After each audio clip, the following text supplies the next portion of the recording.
Gracias, Juan Carlos. Buenas tardes, señor Morón. A ver, ¿cómo queda el liderazgo de la Cumbre de los Pueblos cuando aquellos líderes políticos que la han impulsado históricamente están seriamente cuestionados? Son líderes de izquierda que se proponen como un modelo alternativo al modelo económico tradicional en la región, y hablamos, por ejemplo, de Nicolás Maduro, un dictador y cuyo gobierno es acusado de ser un cártel del narcotráfico. Cristina Fernández de Kirchner, acusada en un proceso por lavado de activos, acusada de asociación ilícita para delinquir, de encubrir a los terroristas que ocasionaron el atentado de la AMIA. Lula da Silva preso por corrupción. El señor Correa también acusado del mal manejo del tesoro, de la deuda pública, y bueno, ya conocemos aquí a Ollanta Humala, que está preso preventivamente también por un tema de corrupción. ¿Cómo queda el liderazgo de la Cumbre de los Pueblos? ¿Cuál es la imagen que dejan estos líderes que se pregonan como los abanderados de un modelo económico alternativo? Bueno, mire, yo primero que nada quería decirle de que habría que actuar con mucho más cuidado al hacer esta caracterización que usted hace, ¿verdad? Digo, Lula da Silva ha sido puesto en prisión y hay enormes dudas acerca de la evidencia que hay en su contra como para enviarlo a la cárcel. Esto lo dice la muy prestigiosa Orden de Abogados de Brasil, que es una institución que ha tenido una larga trayectoria de protección de los derechos humanos. No son necesariamente partidarios del PT ni de Lula, pero reconocen las debilidades del debido proceso. En el caso de Correa no hay absolutamente una sola prueba que lo pueda inculpar. Sin embargo, ha habido un linchamiento mediático del señor Correa, y yo creo que si hay algo que tenemos que defender es el debido proceso, Pamela. No puede ser que porque hay una acusación, porque así como hoy acusan a Correa, mañana la pueden acusar a usted, ¿no es cierto?, de un delito y usted quede indefensa. Tenemos que atenernos a la regla del derecho. El derecho es cuando hay pruebas, y si hay pruebas efectivas, las personas tienen que ir a la cárcel, pero no se les puede, ¿verdad?, condenar preventivamente como desgraciadamente se hace en muchos casos. El caso de Nicolás Maduro, se dice que es un dictador muy especial porque rige un país donde ha habido más de una elección por año. Yo le pediría que veamos que otro país de América Latina y del mundo ha tenido elecciones de ese tipo, monitoreadas permanentemente. ¿Cómo definiría usted, si me permite, señor Morón, cómo definiría usted entonces el régimen de Venezuela, de donde ha habido un éxodo de 2 millones de personas huyendo de la crisis humanitaria y económica, donde la prensa es reprimida, donde la fuerza se utiliza para perseguir a la prensa independiente, y una prensa acallada por la bota chavista? Realmente me sorprende lo que usted dice. Se ve que no ha estado en Venezuela, ni conoce el país, ni ha recorrido, ni ha hablado con la gente, porque fíjese usted que los principales líderes de la oposición de Venezuela, María Corina Machado, Borges, etcétera, entran y salen del país sin ningún problema, hacen declaraciones a la prensa, tienen conferencias de prensa, todo eso se publica en los medios venezolanos. La verdad, si eso, perdón, quiero terminar. Si eso es una dictadura, bueno, le aseguro que en las carreras de ciencia política de Estados Unidos tenemos que empezar a definir otra vez lo que es una dictadura.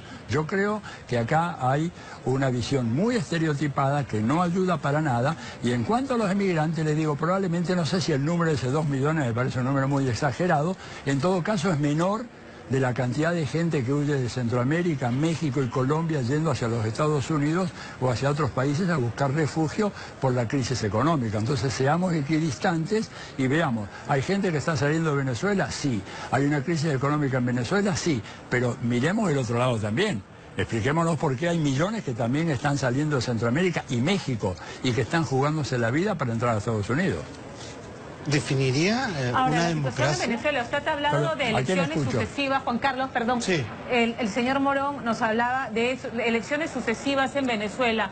Todos los poderes dominados por el chavismo. ¿Se puede hablar de elecciones transparentes? Han habido denuncias internacionales de cómo es que esas elecciones son manipuladas, de cómo el referéndum que trató de llevar la Mesa Única Democrática nunca se llegó a terminar la contabilización de los votos, el referéndum quedó en nada. Hay persecución política, hay presos políticos, las denuncias internacionales están en todos los periódicos independientes del mundo. No, yo creo que está equivocada también, perdóneme, pero la verdad que no es así. En todo caso, yo digo, esta es una opinión, yo le doy la opinión del expresidente de Estados Unidos, Jimmy Carter, que dice exactamente lo contrario a lo que dice usted, y él preside una fundación, la Fundación Carter, que se dedica a estudiar este tema, y él ha dicho que el sistema electoral venezolano es más transparente y confiable que el de Estados Unidos, primero. En segundo lugar, si fuera como usted dice, que no es verdad, la oposición jamás podría haber ganado la elección en la Asamblea Nacional, que ganaron ellos perfectamente. O sea que acá nos encontramos en un caso curioso en donde si yo gano las elecciones son honestas, si pierdo las elecciones son deshonestas. La verdad que no es un ejemplo de buena cultura política. ¿Pero qué pasó después con la Asamblea Nacional? Después, bueno, la Asamblea Nacional, en lugar de hacer lo que tenía que hacer, que hubiera sido la gran contribución a la paz en Venezuela, tenía que haber elaborado una legislación que corrigiera algunas de las cosas que ellos ven. Pero si después el régimen de Maduro se negó a hacer caso a cualquier tipo de ley que salía y emanara de esa asamblea, pero, y luego la arrinconó y la cambió por otra. Pero escúcheme, el gobierno de Maduro, porque si hablamos de régimen tenemos que hablar también de régimen en Perú, en la Argentina, en Colombia, digamos, en donde están matando gente pero de una manera impresionante, o en México, digo, si quiere tengo acá el último informe, hay 47 presidentes municipales asesinados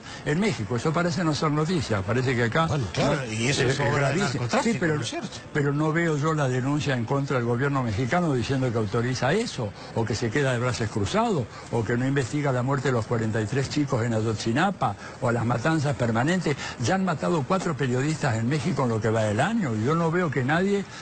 parece ser que el único país en el mundo que importa es Venezuela.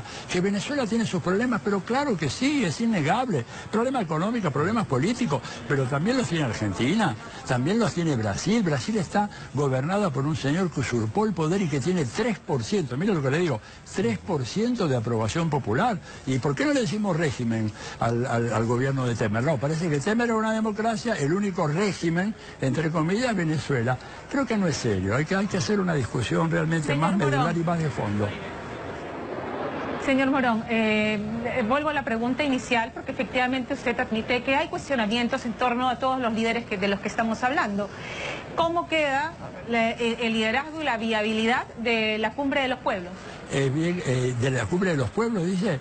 Mire, la Cumbre de los Pueblos va a seguir una dinámica que es independiente de los gobiernos. La gente que está ahí no necesariamente representa a los gobiernos. Yo no represento a ningún gobierno, ni muchos los que están ahí. Creo que nosotros podemos hacer una contribución positiva a discutir algunos temas que son de enorme importancia para América Latina. ¿No es cierto? Creemos que tenemos derecho a escuchar nuestros puntos de vista ante un presidente como el de Estados Unidos, que ha calificado a nuestros países como países de M. Por razones de respeto a la audiencia no voy a decir lo que el muy mal educado presidente americano dijo de Perú, de Argentina y todo lo demás. Entonces nosotros tenemos alguna opinión, no somos esa clase de países, somos países que queremos tener una vida digna. Va a ser muy difícil, es una tarea enconadísima, haga lo que haga, siempre va a tener gente que está en contra. Dilma Rousseff era una persona a la cual no le encontraron absolutamente nada y usted sabe cómo la defenestraron de mala manera, apelando a malos jueces y a malos legisladores corruptos. Usted sabe que casi la mitad de la Cámara de Diputados de Brasil está investigada por delitos de corrupción. Entonces, y esos fueron los que condenaron a esta señora, ¿verdad? Entonces me parece que tenemos que tener mucha cautela en estos momentos, no dejarnos llevar por los clichés fáciles, este es un régimen, este es bueno, este es malo. Tenemos problemas gravísimos en toda la región.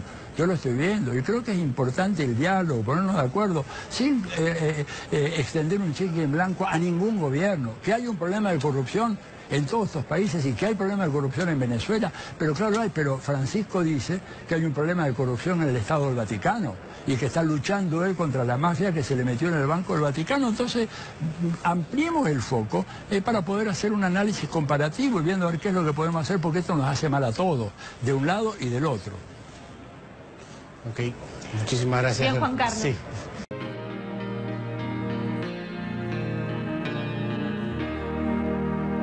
El ruido de las nueces. Radio sin cáscara.